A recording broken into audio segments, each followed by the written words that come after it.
Okay, Robert, we are on, so let's do the second part. There are a lot of questions from the readers. Obviously, I cannot read you all of them, but let's say I will rank them by the interest and most of the likes under this question. So the first question was to you as the member of the fraternity. So many people ask, what is the actual goal of the fraternity, if there is such? Sure, no, that's a fair question. The goal, I would say, I mean, it's a bit of a subjective question. What I mean to say is what I take out of Freemasonry could be something completely different from whatever someone else takes out of Freemasonry.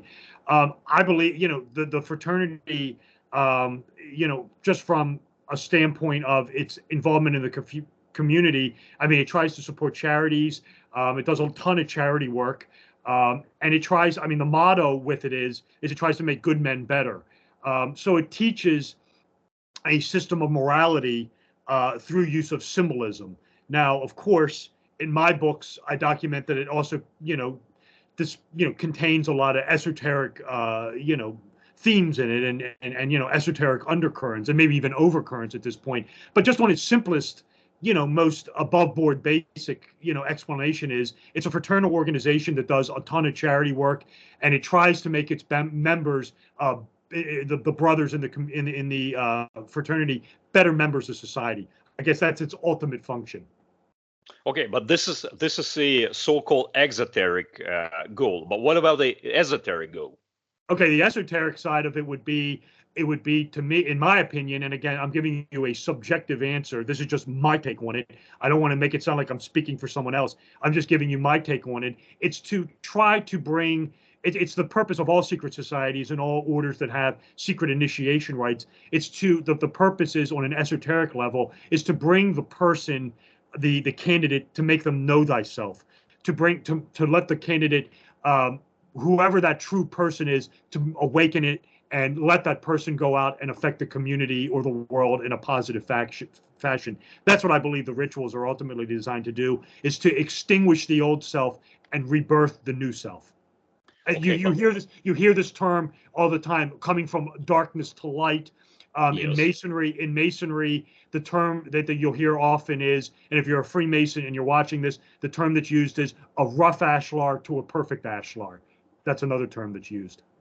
Okay, but it's a pretty widely circulating explanation, I should say. But what about the achieving the status or the state of godliness? Would it be also one of the purposes of the Freemasonry? That's a good question. The answer to that question is in the high degrees, yes. In the Blue Lodge, no. The Blue Lodge is what you would call egalitarian. It's democratic. It's everyone comes together as brothers. You will find the ideas of apotheosis and a Kabbalistic apotheosis. Those are more prevalent in the high degrees than they are in the Blue Lodge. Yeah, exactly. That kind of apotheosis we see on the rotunda of the Capitol building, right, with the George Washington displayed amongst of the ancient gods and goddesses. Correct. And actually holding the hands as Baphomet, pointing one hand up, another one down, and there is even the statue of the George Washington with the same pose on a throne exists. I believe it's been crafted by Horacio. I forgot his last name. Somewhere in the 80s, but it's been so scandalous and controversial that the government actually put it away out of the Capitol building, and now it's in one of the displayed in one of the Washington museums. And why is it equates Washington and the scene of the rotunda apotheosis of the George Washington with the Baphomet? So why is it related? Well, the hand posture comes from the world of Hermeticism. That's as above, so below. And again, Washington was a Freemason. The phrase is on the emerald tablet of Hermes Trismegistus, who is the founder of all Freemasonry. So you can find a nexus to Hermes with that. The whole idea of apotheosis in the high degrees comes out of the Royal Arch of Enoch ceremonial, which is what my first book is about. And the nexus is really not with Baphomet or anything like that. It's in the Blue Lodge. The word that Hiram Abiff possesses is the name of God.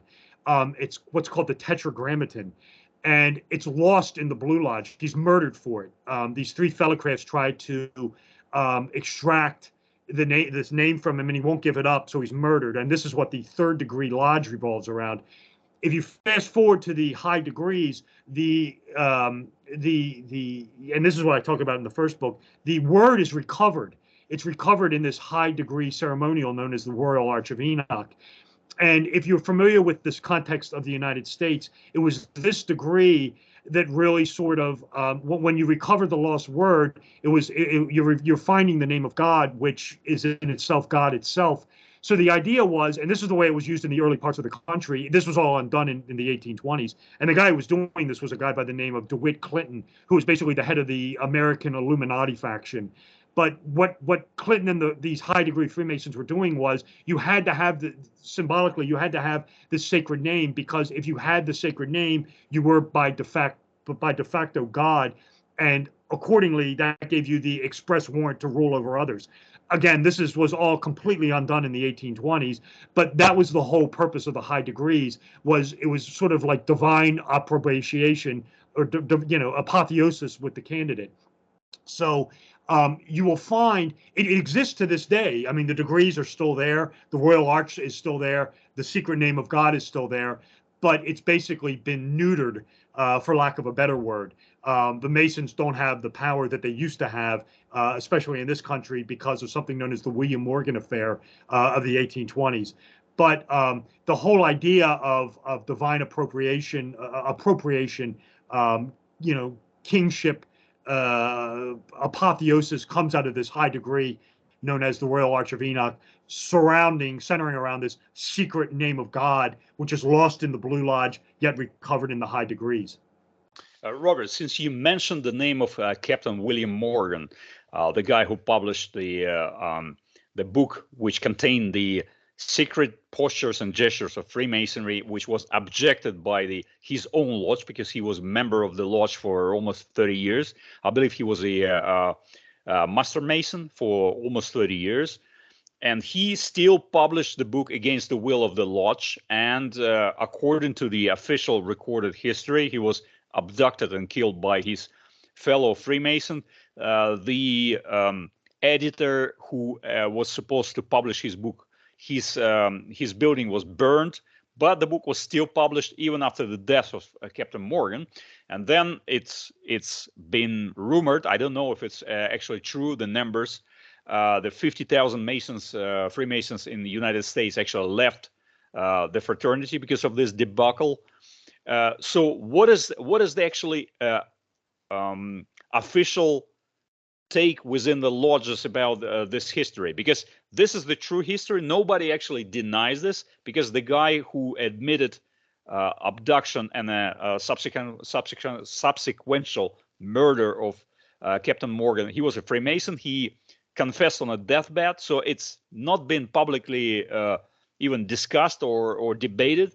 There is the huge monument in Batavia, state of New York, in upstate of New York, where the Captain Morgan stands on the top of the column, and there's a plaque on a lower part which explains the story, and it was put out, I believe, in the 1870s, retelling the story. So what is the actually current explanation to the new members who might know the story and who might actually question the conduct of the Masons of that time? Why they resorted to the abduction and death of the fellow Freemason?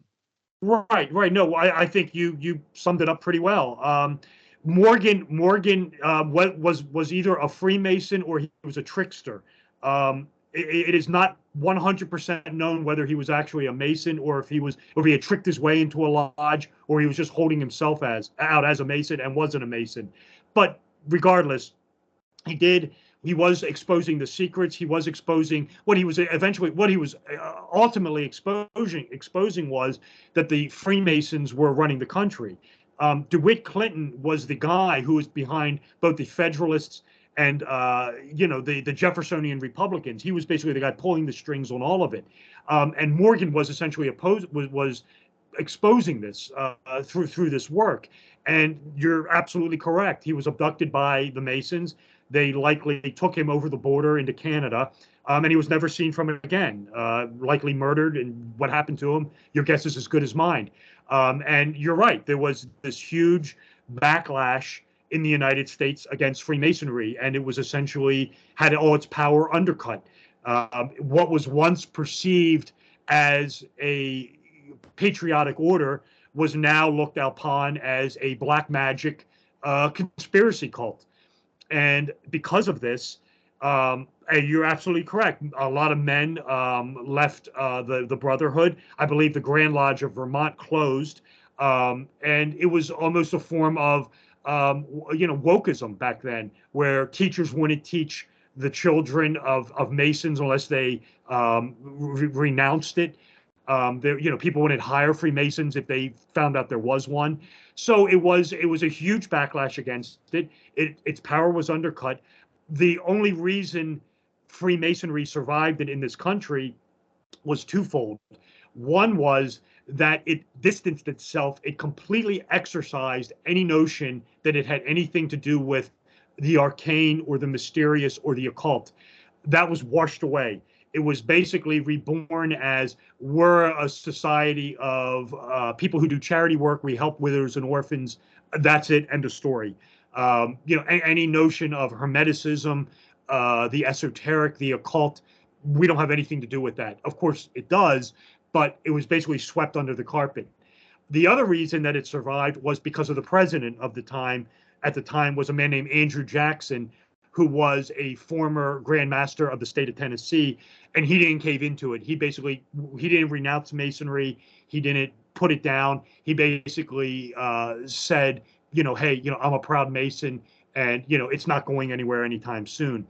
Granted, it did take a big hit.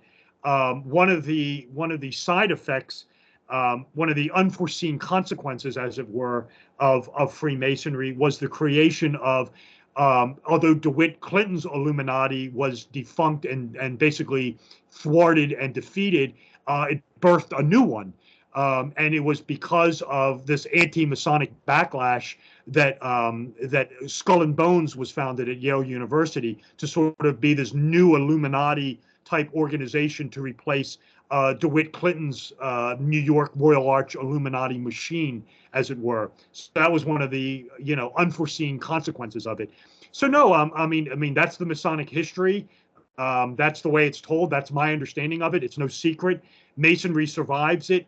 It goes through essentially the rest of the 19th century and the 20th century with that attitude in mind. I mean, when I joined the lodge in 1996, 97, I was told, the story, you can look it up. It's not anything that's kept secret from anybody. But the one thing that was, this idea of, the design of Washington, D.C., is it Masonic? And the idea that Masons created the country, that's probably an exaggeration. Of course, when you do the research on it and you read the own works of the Freemasons, you find out this not to be the case. And for me, the one thing I can say, and I can say to the listeners, is really the idea of Masonry, the esoteric side of Masonry basically became much more in vogue with the creation of the internet and, the expansion of the internet in the early 2000s, where the occult side of Masonry, which was once frowned upon, was now being lauded. People were joining it, because they wanted to, get involved. They wanted to understand more about the esoteric side of the craft, where 20, 30 years earlier, that was not the case. So that's where it is today. Okay, then there was a very popular question from the viewers. You know that about 15, 16 years ago in Hollywood started the en masse studying of Kabbalah. So it probably started first with Madonna. Probably there have been earlier big Hollywood and pop music and rock music personalities such as Sure. David Bowie, which were studying Kabbalah in 60s and 70s. It's obvious, but the huge wave of such a big name Hollywood celebrities went into the Kabbalah studying in the, let's say, 2004, 2006, 2005. Why is it been so popular, and what is the reason for what is the reason of the leading Kabbalists in US teach the celebrities the Kabbalah, which is normally in between the Jews, religious Jews, is only can be studied by the religious Jew achieving the 40-year-old threshold, and can be taught to the foreigners or non-Jews. So how are these gurus, supposed gurus of Kabbalah, were teaching the secret teachings of Kabbalah to the, let's say, lay celebrities, for the lack of the better word? Would it be some kind of Kabbalah light, or some kind of castrated Kabbalah, or totally non-Kabbalah taught to the non-Jews? And for which purpose? I mean, what's your thought about it? Sure. It's a complex question. Kabbalah is a very complex theology. It's very, very difficult to understand. I don't know why celebrities are into it. I've studied it exhaustively. I mean, I can certainly talk to you about it. I know there is a prohibition amongst Jews studying it. The one thing that I always have to caveat this with is it is nothing evil. Kabbalah comes from the God of Abraham. If you are if you study this, Kabbalah comes from the Lord of Jesus Christ. It is nothing. If you think Kabbalah is evil, you think Jesus is evil. Put it to you like that. It is nothing at all sinister. It is essentially a form of mystical Judaism that was taught to Moses by the God of Abraham when Moses was up on the mountain receiving the Ten Commandments. It's an oral tradition, and it is highly, highly complex. The easiest way for me to explain it is it has overlap. And I guess this is one of the reasons maybe why it's popular, is it overlaps heavily with Gnosticism. And it also overlaps with Christianity, only in Christianity, they call it something different. They call it the celestial hierarchies. The celestial hierarchies in Christianity run 100% parallel with what the Kabbalists call the Sephirot. They are one and the same. So it is part of Christianity as well. And the celestial hierarchies was completely accepted by theologians like Albertus Magnus, Thomas Aquinas, people like that. And it also runs parallel with Gnosticism. In a nutshell, I mean, why it's popular, why celebrities are into it more than other people, I have no idea. I can tell you right now that Gnosticism is extremely popular within Hollywood. At the turn of the last century, and this is just this is my hypothesis on this. At the turn of the last century, there was a rash of Gnostic movies that came out. And I don't think a lot of studios were just sitting around. I mean, this to me was, like we talked about with synchronicity, this was one of those examples where at the turn of the last century, you just had this slate of Gnostic cinema coming out. The Matrix, Dark City, Donnie Darko, Vanilla Sky, Existenz, The Truman Show, just one after another of these Gnostic films coming out. And a Fight Club is another one, where it was this idea of coming to consciousness. It was the old death of the old, birth of the new, and it could have had something to do with the turn of the century. If you're familiar with my work, I say it's celestial and astronomical. I think it has to do with something known as the Platonic year, or the precession of the equinoxes, where it has to do with the sinking of the old age of Pisces ending or terminating, and the birth of the new age of Aquarius. That's just my take on it. But the Gnostic cinema, of course, reflects the Kabbalistic, ideas in Kabbalah. This idea of spiritual purification, awakening to themselves, the idea that this secret or this wisdom is guarded by this host of archangels or seraphim, in Gnosticism they're called the archons. So it does these three disciplines, and you also find it in Sufism, in Islam. These disciplines of Kabbalah, Christianity, the celestial hierarchies, Gnosticism, Sufism, they all run parallel. And it's just something that, became super popular at the turn of the last century. Granted, I think it's still popular today. Why certain celebrities like it more than others, your guess is as good as mine. But I think the slate of the cinema, the movies, I think one of the reasons why it's so popular in Hollywood, because ultimately it involves, so it's something that Hollywood likes to promote, and that's the idea of the ordinary individualistic person, the ordinary individual achieving superstar status, going on this Christ-like mission. You look at people like Luke Skywalker or Neo Anderson or Frodo Baggins. It's the same theme. It's this idea of this person, this sort of nobody. Harry Potter would be another one. Nobody going on this ultimate adventure, defeating this dark overlord. That's inherently sort of Gnostic, Kabbalistic, spiritual purification of the soul, coming to know oneself. This is all ideas that come out of Hermeticism, Kabbalah, the occult, and it's very, very, very popular in Hollywood.